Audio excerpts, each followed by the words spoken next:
So, paano nga ba tayo mag-cancel ang ating flight dito kay trip.com? Okay? At paano nga ba ma-refund ito at ma-refund pa nga ba yung ating ticket dito kay trip.com? Okay, so sa video nito mga lalat, ituturo ko po sa inyo step by step kung paano po tayo mag-cancel at kung paano ma-refund. Okay, so una po natin gagawin ay buksan po natin yung ating trip.com na application sa ating phone, no? Tapos make sure po na naka-login po yung ating account.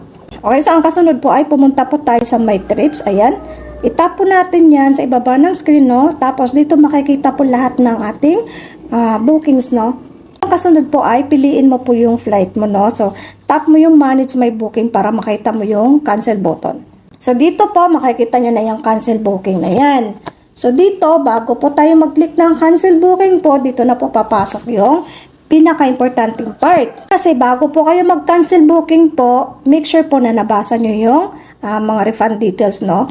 Kasi ipapakita ng app kung magkano yung marirefund sa inyo. Tapos, tandaan po natin na ang ticket ay maaaring fully refundable or kaya partially refundable or kaya non-refundable. Okay? Kapag po kasi non-refundable, posibleng wala kang makuhang refund tapos maliban na lang kung may maibabalik na parang pinaka-airport taxes, no?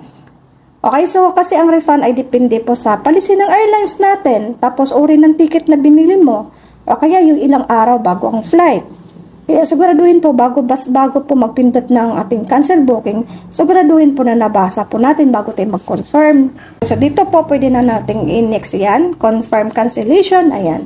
So maghihintay na lang po tayo ng processing kasi dito, booking cancelled, so your refund is being processed, no? So kung eligible ka po sa refund, maaaring abutin ng ilang araw or kaya ilang linggo bago pumasok sa bank account or sa payment method mo po, no? Kaya bago po mag-cancel, no, siguraduhin alam mo kung refundable ba ang ticket mo para po hindi ka mabigla na, ba't walang refund? Na-cancel ko na. Ayun.